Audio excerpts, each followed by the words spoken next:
Hey, it's Rachel from The Life Facilitator, and I am doing a plan with me in my classic Happy Planner, and I am using, I'm focusing my decoration on Rub-Ons and Die-Cuts from the Cocoa Daisy Confetti Wishes collection. So every kit, every collection that Cocoa Daisy comes out with, quite a few of the kits have die cuts, but they don't always have rub-ons. So rub-ons are sort of a specialty item that show up every few months, and they are super fun and very therapeutic. Like there's something very satisfying about using them. And I wanted to share just a few things that I do when I have rub-ons. One of them is I either staple or tape the backing to the transfer page, the page that has the image on it. That way I don't transfer the rub-on onto my desk or onto something else. So keeping that backing attached is very helpful. And so I usually staple, but I just realized the other day that I could just tape the front and back together. And so I've been doing that, especially when I've run out of staples or just don't have it near me. I usually have tape near me. So that's the first tip. And then storing them, it is a good idea to keep them stored in their little packaging because it keeps them safe. And then my next item is that not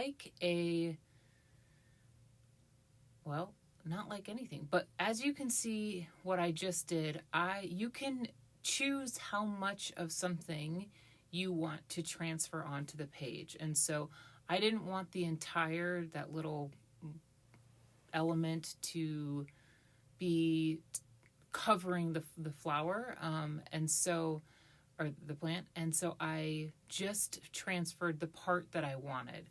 Another easy way to do this is just by trimming the rub-on the way that you would like to see it on the page, and I do that quite a bit. But here I was just trying out, well, what if I only transferred part of the rub-on, and it worked, and it looked pretty cute. The next thing I'm going to say about rub-ons is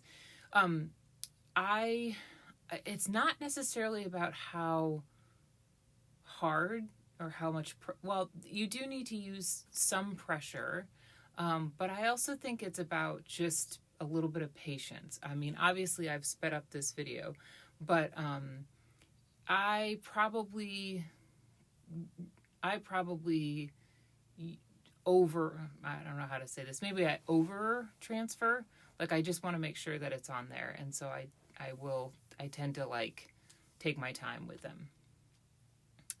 And then now we're going to move on to some of the die cuts from this collection. I love when Cocoa Daisy has these snarky quotes as part of the collection. And I think this one said something like, I don't understand why people have to get ready for bed. I'm always ready, which is very true. And I am using die cuts in my regular everyday planner. I think sometimes people shy away from die cuts in their planner because they don't want the bulk, or they don't want it to interfere with their writing. And so I am the same way. So I tend to, if I'm using die cuts in my planner, I will often put them in places where are less important. And for this, I will do somewhat of a visual triangle. So I do the top corner, that bottom section, and then I'll do some die cut embellishing on Sunday as well. Now, the fantastic thing about these die cuts is that they are adhesive backed, which is super fun. So it's like just having a whole other set of stickers. And I particularly loved these black and white florals with the like pattern, the colorful pattern paper. I saw my friend Natasha do this in another project, and I was like, yes, that's good. I like that. Also, don't be afraid to trim your die cuts to make them work for you. And that's going to wrap up my actual process of this video.